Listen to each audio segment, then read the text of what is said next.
Hello and welcome to R.T.V News. It's Wednesday, 20th November 2024, and I am pleased to bring you this midweek edition of our news program, airing live from Monday to Friday at 8 p.m. on Redeemer Television, Channel 25, and also streaming live on our Facebook page, Redeemer Television. R.T.V News is your source for news, views, comments, analysis, and other issues happening both in Sierra Leone and beyond. I am your presenter, Daniel S. Misali. Coming up in today's program, our top story says the Ministry of Basic and Senior Secondary Education, MBSC, conducted a 3-day workshop to evaluate the progress and challenges of its free education project in 2024 and set goals for 2025. The Minister of Employment, Labour and Social Security, Mohamed Rahman Suare, has highlighted key aspects of the Social Protection Bill in the Well of Parliament. As well, the Minister of Basic and Senior Secondary Education, Conrad Saki, has on Monday announced the results of the 2024 Basic Education Certificate Examination, BECER, and that was done at the Sierra Leone Broadcasting Corporation, SLBC. All these and much more, plus music break and Today in History, are all lined up for you in today's edition of R.T.V News, so stay tuned.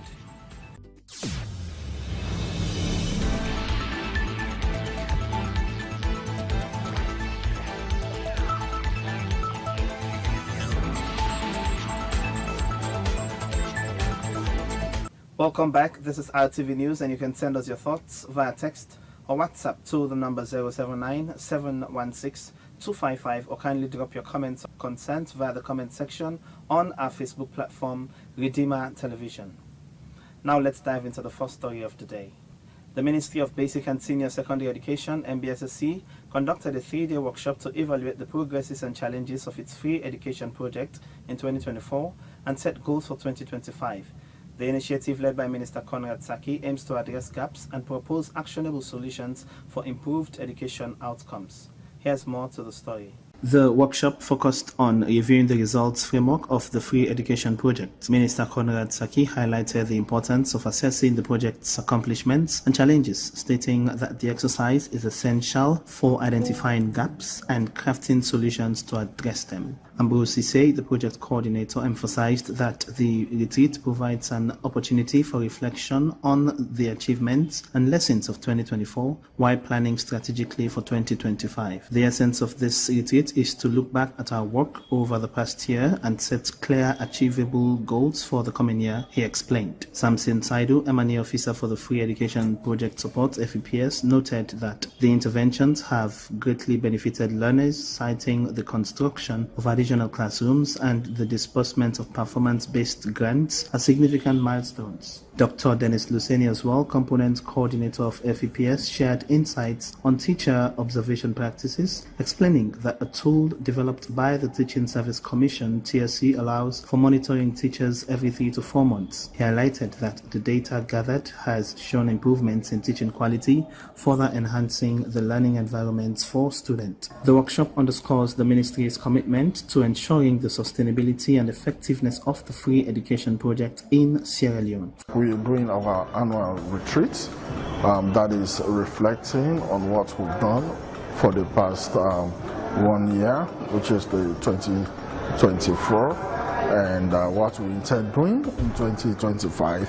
In effect, what we want to be able to do is to highlight all the achievements that we have made since the last mission, and also to outline gaps that we currently have in the program and offer solutions or options to address those gaps. At the moment, 1,044,836 learners have directly benefited from our intervention, and the key areas are the disbursement of performance-based grants, and secondly, the construction of additional classrooms. For now, we have been able to construct 244 additional classrooms. Our target is 400. 750 schools have been renovated, and that also huge amounts of learners have benefited from that intervention. We also have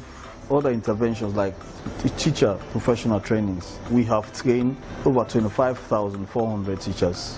So we trained first all the head teachers in Sierra Leone, all primary school head teachers, and we developed a tool, and that tool is used to observe teachers. So every 3 or 4 months, the TSC goes back and looks at the data, how many teachers really have shown improvement. So far, after collecting all the data, out of over 13 to 14,000 teachers observed, about 10,090 teachers are demonstrating improved classroom practices, which means the quality of their teaching has improved, their pedagogical practices have improved in the classroom. And what we've seen over the last 2 years is an improvement in both the teaching practices of these teachers, but in particular, we've also seen an improvement in the learning outcomes of the pupils who are in the classroom. There are challenges, and there are challenges at all times. But it has been successful because we've increased our disbursement rate by 12%. Now we are at 72% disbursement rate. And the good news here again is that we have 5 PDO indicators. And out of the 5 PDO indicators, we've achieved 4. And the remaining 1 is sure to be achieved next year. Every program has its own challenges, but I think collaboratively and collectively we're dealing with those challenges and making sure that we have options to address these issues.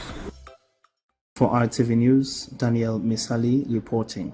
In a recent session in the Well of Parliament, Minister of Employment, Labour and Social Security Mohamed Raman Soare has highlighted key aspects of the Social Protection Bill, which aims to streamline social safety interventions and prevent resource duplication. He also addressed the workers' compensation law and discussed the growing matter of volunteerism, emphasizing the ministry's efforts to renew these services in the best interest of citizens. Let's hear more of the story.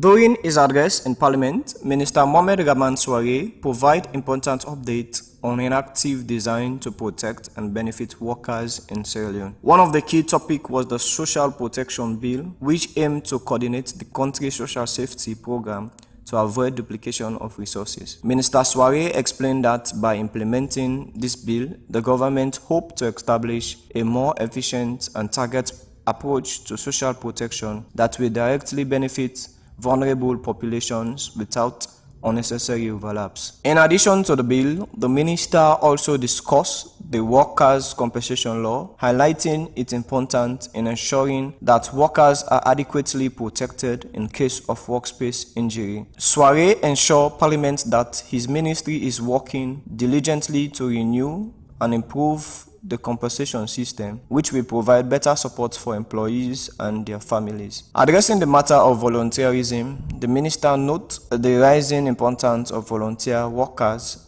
in national development, and he emphasized the need to recognize and regulate short contribution to avoid exploration while encouraging more citizens to get involved. Minister Soare concluded his speech by referring his ministry commitment to improve services and ensure that the best interests of Sierra Leoneans are served. Through this reform, the government aimed to provide better support to the workforce, reduce poverty, and foster social inclusion across the country.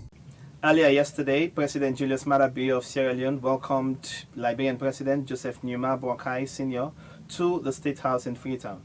The two leaders engaged in a comprehensive dialogue focusing on shared developmental goals, strengthening regional ties, and promoting democracy across the sub-region.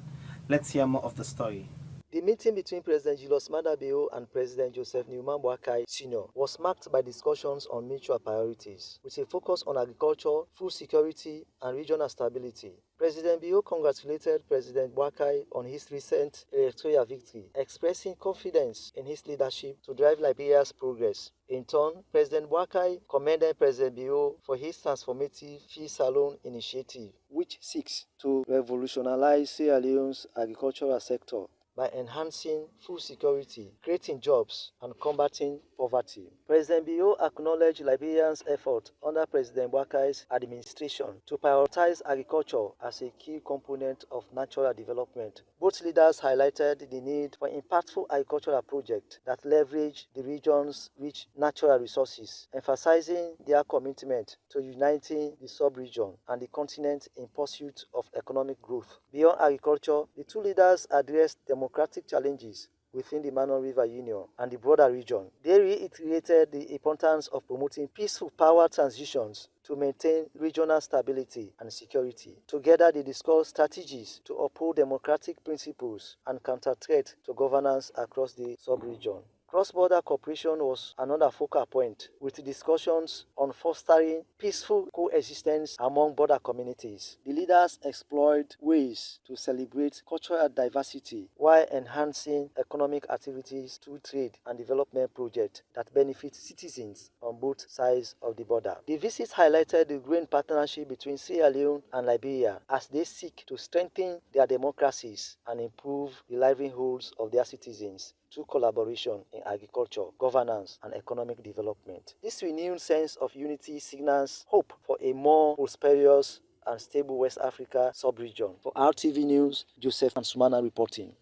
And yes, in case you're just tuning in, this is R.T.V News. Don't forget you can share with us your views by texting us on 079-716-255 or by commenting on our Facebook page, Redeemer Television. Now let's relax and take a short music break. We'll be right back with the program.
Back from that short break.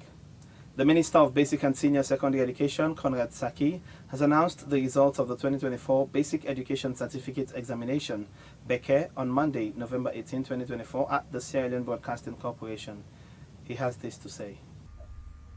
Our goal has always been to get all children successfully completing basic education in line with the 1991 Constitution and moving on to senior secondary school. We are happy to note that the goal is not too far away. Two candidates were tied for top position. Sise Mariam M. from the International School Limited Secondary and John Sita from Alflin. The Teaching Service Commission (TSC) has reassured the public that the ongoing nationwide replacement and deployment of teachers will be conducted fairly. Chairperson Lance Kelfala emphasized that the digitized teacher recruitment algorithm will ensure transparency with priority given to districts experiencing low learning outcomes. Let's hear more of the story.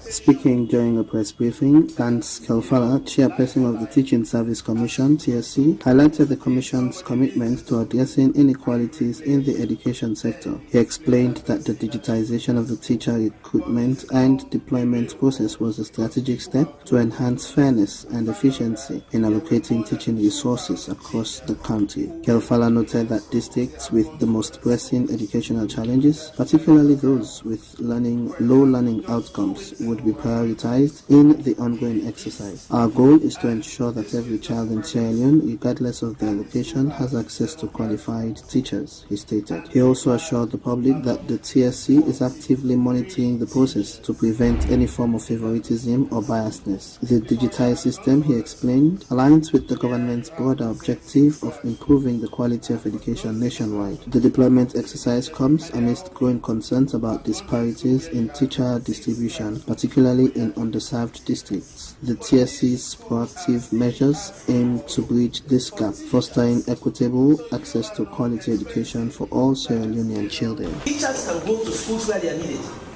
Schools that don't have qualified teachers, that only have community teachers, at least let them get government support. The missions use these schools as feeder schools. So they recruit teachers in those schools and then deploy them to other schools using that same school. So that school's payroll is usually bloated. And they use that to feed other schools that they open up. And this disrupts our payroll. It doesn't give us information of where the teachers are at which point. So 2024, we have digitized all of our processes. So even the recruitment is now digitized. The recruitment is not just any one man's thing again, but rather we use the available data from the annual school census to determine which school should get a teacher. Daniel Misali reporting for R.T.V News. The Minister of Information and Civic Education, Chainoba, has presented the Civic Festival Plan to the Ministry of Planning and Economic Development, MOPED. And the festival, he said, the first of its kind in Sierra Leone, is scheduled for December 11 to 12 at the Miata Conference Center, aiming to strengthen citizen-government connections and showcase Sierra Leone's vibrant culture. Let's hear more of the story. Early today, Minister Chainoba engaged with MOPE, presenting the Civic Festival Plan and receiving assurance of support. An initial committee led by the Development Secretary has been established to assist MICE in two critical areas: mobilizing NGO support and crafting messaging that highlights progress in the Big Five initiative and the medium-term National Development Plan. As part of resource mobilization effort, Minister Ba held a meeting with the Ministry of Fishery and the Parliament Secretary, securing commitment to support the festival development. Additionally, Minister Ba collaborative session with journalists, bloggers, and civic society groups to foster cooperation in planning and promoting the civic festival. This inclusive approach aims to amplify awareness and engagement among citizens. The civic festival, a historic first for Sierra Leone, is set to collaborate the nation's rich cultural heritage while bridging the gap between citizens and the government. Scheduled for December 11th and the 12th at the Miata Conference Center, the event promised to be a landmark moment in civic, government, and cultural appreciation. For Redeemer News, Musa Samura reporting. Before we end the program for today, let's take a quick look back at what happened on this day in history. On November 20, 1998, the Revolutionary United Front RUF commander Colonel Sam Maskita Bokari called for peace talks under the sponsorship of the Organization of African Unity, OAU. In a bid for lasting peace, Bokari emphasized the release of RUF leader Corporal Fode Sanko as a primary concern, claiming that Sanko faced a legal biased process. Speaking from a remote location with AFRC chairman Lieutenant Colonel Johnny Paul Kuruma, Bokari revealed the group's willingness to negotiate and denied inflammatory statements attributed to him in the media. On the same day, the European Union announced an emergency aid package worth $111.5 million to Sierra Leone. The aid aimed to support social rehabilitation, infrastructure development, agricultural recovery, and humanitarian assistance, with a portion allocated to risk capital for power, mining, and private sector projects. Meanwhile, a Red Cross helicopter was forced into an emergency landing after being hit by bullets near Lunsar and Makeni.